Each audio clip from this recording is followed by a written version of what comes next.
कम आहिनि साईं ऐं उन ते अमल अव्हां खे करणो आहे मूंखे अव्हां सां गॾिजी कमु करण में ॾाढो मज़ो ईंदो ऐं कमु ईमानदारीअ सां थींदो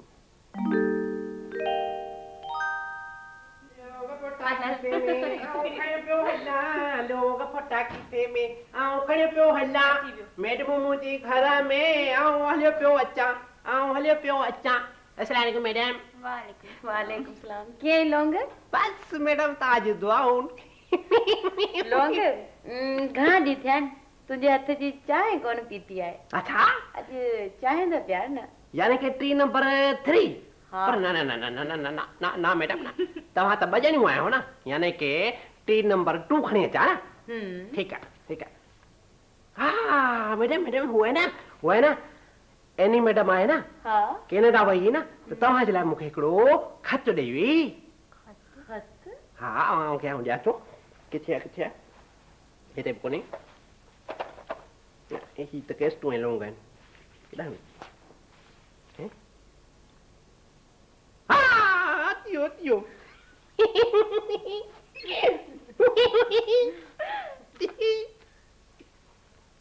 यानी अव्हां खत पढ़ो तव्हां जे लाइ चांहि गरम यानी कि अर्जेंट हॉट वाटर खणी अचां ठीक है लोंग पोटा कीते में आउं खड़े पियो हला लोंग पोटा कीते में आउं खड़े पियो हला डियर शमी अयाशी कीअं ॿुधायां त अव्हां जे खजी वञण खां पोइ मूं ते छा गुज़री मूंखे त धिको ॾेई किराए विया हुया ऐं आउं बेहोश थी वई हुयसि पोइ त ॾींहं राति आराम फिटी वियो अव्हां खे यादि करे आउं हर वक़्तु रोईंदी रही आहियां अलाए केरु खणी वियो अव्हां खे कीअं आयो पर यकीन अथमि त अव्हीं ज़रूरु मोटी ईंदियूं तंहिं करे ही लेटर लिखां थी स्वीट शमी ऐं आशी मुंहिंजे भाउ जो कैनेडा में एक्सीडेंट थी पियो आहे न त आउं हिते ई अव्हां जो इंतज़ारु करियां हा पर मजबूरी आहे अव्हां सां गुज़ारियल वक़्तु हर वक़्तु अखियुनि अॻियां रहे थो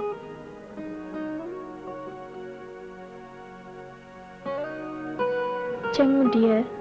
ख़ुदा हाफ़िज़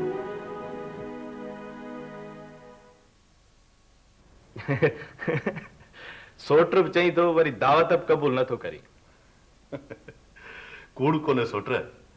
हिते कमकार एतिरा तो उलझल आहिनि जो काॾे बि चुरी कोन सघंदुसि बाक़ी अव्हां सभिनी खे दावत आहे अव्हां जो पंहिंजो घर आहे अबाणा तॾा आहिनि तव्हांजा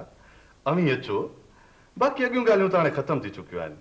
अव्हीं हिते ईंदव त महिरूं ऐं सराब अव्हां खे ॾिसी ॾाढो ख़ुशि थींदियूं सोट दावत तुंहिंजी क़बूल आहे पर कुझु वक़्तु अथसि त पोइ ख़ालिद साहब दरअसल ॻाल्हि इहा आहे त आउं चाहियां थो त ही जागीर मां अव्हीं पंहिंजो हिसो मूंखां संभाले वठो जेको मुंहिंजे मथां तमामु वॾो भार आहे मुंहिंजो हिसो हिते जेको कुझु बि आहे तोखे नेब हुजे हाकिम ख़ान असां वटि अलाह जो करम आहे शुक्र आहे मौला जो न सोट न ॿ ॿाहिरि टियों लेखो भुल चुक बि भरणी आहे ताज़ा परतायूं कढियायूं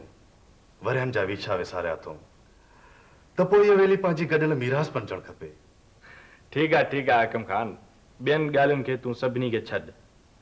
ऐं मुंहिंजो तोसां इहो अंजाम आहे ऐं मूंखे मां हिन ॻाल्हि ते राज़ी कंदुसि त असांजूं शादियूं इन ई हवेलीअ में थींदियूं हवेली में थींदियूं त पोइ आउं सॼो बंदोबस्तु कराए थो छॾियां लखे मुबारक